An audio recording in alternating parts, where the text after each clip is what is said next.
made one in the wrong place, that's all. It's not new information, it is scrambled information. Here's a short-legged sheep. Again, no new information. And by the way, that's not beneficial. He's the first one the wolf is going to catch. Right? Go, boys, go. Here comes the wolf. Brrr. Oh, Herman didn't make it. There's a two-headed lamb. That's a mutant. It's not beneficial. Two-headed turtle. That's a mutant. Not ninja, but it's mutant. Okay. Now, he's going to freeze first winter because nobody makes a double-neck turtleneck sweater. He's just not going to make it. Now, scrambling up the letters of the word Christmas will get you all sorts of different words. But it will never get you Xerox, zebra, or queen. The letters aren't available. This textbook shows the kids a four-wing fly, which, by the way, cannot fly. And it says, boys and girls, normal fruit flies have 2 wings. This mutant has 4. This rare mutation, like most mutations, is harmful. Then it says, beneficial mutations are the raw material for natural selection. Now, hold on a minute. Why don't they show us an example of a beneficial mutation? Why did they tell us about the good ones and not show us a picture of a good one? You know why they didn't show a picture of a good mutation? Because nobody's ever seen one. There's never been one beneficial mutation. I said that in a debate one time, and this atheist said, Hovind, you're lying. He said, I can name a beneficial mutation right now. He said, people in Africa that get sickle cell anemia are less likely to get malaria. I said, that's brilliant, sir. That's like saying if you cut off your legs, you can't get athlete's foot. They're both negative, okay? Then they say evolution and natural selection go together. This one says natural selection causes evolution. That's a lie. Natural selection selects. It doesn't create anything. Natural selection is not a creative force, okay? Natural selection may be a stabilizing force, but it is not a creative force. Anybody with half a brain can figure that out. Natural selection cannot create any properties. It can only select. This textbook says, evolution by natural selection had occurred in just 1 year. Oh, they're lying. It says natural selection can lead to evolution. That's a lie. Natural selection selects. It doesn't create a thing. If you worked in a factory that made cars, how far is the Saturn plant from here? Pretty close, isn't it? How many of you work? Anybody here work in the Saturn plant? Okay. Suppose you worked in quality control. Your job was to check the car when they got done building it, you know, kick the tires, slam the doors, and drive it around. See if it runs. If you caught every single mistake, they don't, by the way, but if you did, okay, how long would it take that quality control process to change the car to an airplane? You say, Hovind, quality control can't change it to something else. Oh, I know. Only design engineers can change it. And God's natural selection is a quality control that will never change it to a different animal. It'll just make sure you get a good animal, that's all. They keep talking about survival of the fittest. Well, I agree, but that doesn't explain arrival of the fittest. And even survival of the fittest is pretty shaky. It's what's called a tautology, a sentence that means nothing. I'll show you. If you say, Professor, why did it survive? He'll say, oh, because it's the fittest. You know, survival of the fittest. How do you know it's the fittest? Because it survived. How else can you tell? Oh, I see.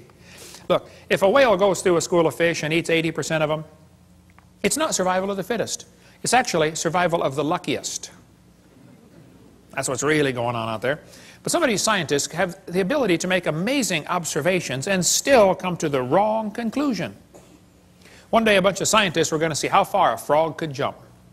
They put their big old frog down there and said, jump, frog, jump. That frog jumped 80 inches. They brought the frog back, cut off one leg. Said, jump, frog, jump. He only jumped 70.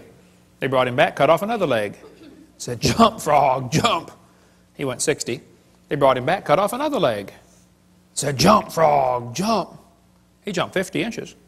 They brought the frog back, cut off his last leg, and said, jump, frog, jump. You know, they expected he might go maybe, 40 based on the data. Actual jump was 0. The frog didn't move. They yelled louder, jump, frog. The frog never moved. The scientists were baffled. They tried the experiment again. New frog. Got the same results every time. So the brilliant scientists put their data together and said, you know what, folks, the frog jumped less as the legs were removed. Hey, that's a good observation. They got it right on the head. And they said, so we must conclude that a frog with no legs goes deaf. Bad conclusion. It's possible to have a good observation and still come to the wrong conclusion, you know.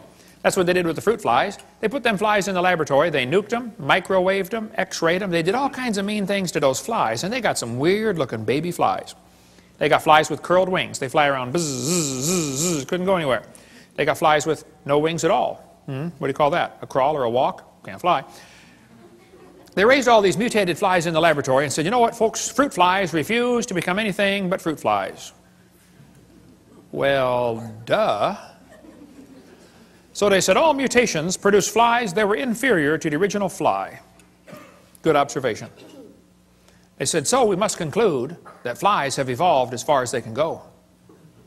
Oh, bad conclusion, you know.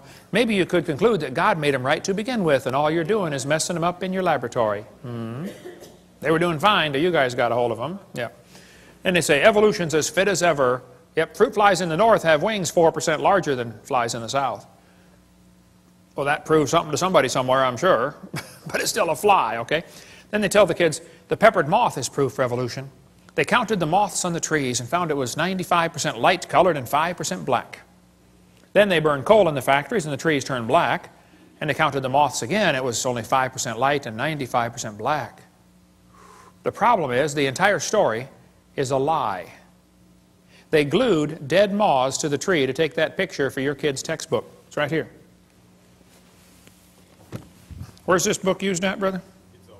It's not used anymore. Peppered moth. It's still in the new books, though. Evidence for evolution. Those are dead moths glued on a tree, because after 40 years of watching, they found a grand total of 2 moths on the trees. 2 out of, let's see, what's 95% of 2? Wow. I have to do some figuring on that one. They still keep it in the textbooks, though, as evidence for evolution. What's the Tulsa Zoo doing having a peppered moth display? I mean, this is a zoo, for heaven's sake. Get the book Icons of Evolution if you want a whole lot more on the history of this peppered moth idea. But they tell the kids, we're going to learn to think critically. Boys and girls, do you think humans are still evolving? What kind of question is that? That's one of those questions like, have you stopped beating your wife yet? Wow, let me think. If I say yes, I'm admitting I did. If I say no, I'm still doing it. Did you know it's possible for the question to already have a built-in assumption? Look at that question. Do you think humans are still evolving? What's the built-in assumption? I would say, teacher, this question is poorly written. It assumes evolution has happened when it has not. It's like asking the question, you know, why are elephants orange? Boy, no, there's a tough one. Why are they orange anyway? They're not orange? This is not learning to think critically. This is a Soviet-style indoctrination-type brainwashing question. And when the kid gets done taking this class, he's going to think he knows how to think. But he doesn't. He knows how to be told what to believe, and he never understands how it happened to him. That's not thinking critically. Then they tell the kids, we've got evidence for evolution from homologous structures. Wow, what's that mean? Yes, boys and girls. Did you know you have 2 bones in your wrist, and they're called the radius and the ulna? Pretty cool. And did you know the alligator has 2 bones in his forelimb? And look at this, they're called radius and ulna. See that? That proves we are related. That's what they're going to tell them. Homologous structures provide evidence that these animals evolved from a common ancestor. It's found in just about every textbook. You got it in these other ones up here, I'm sure, don't you, Steve? Homologous structures as evidence for evolution. They descended from a common ancestor, textbook says. Think critically. The bones are the same, boys and girls. See, that proves we're related. Evolved from a forelimb of a common ancestor.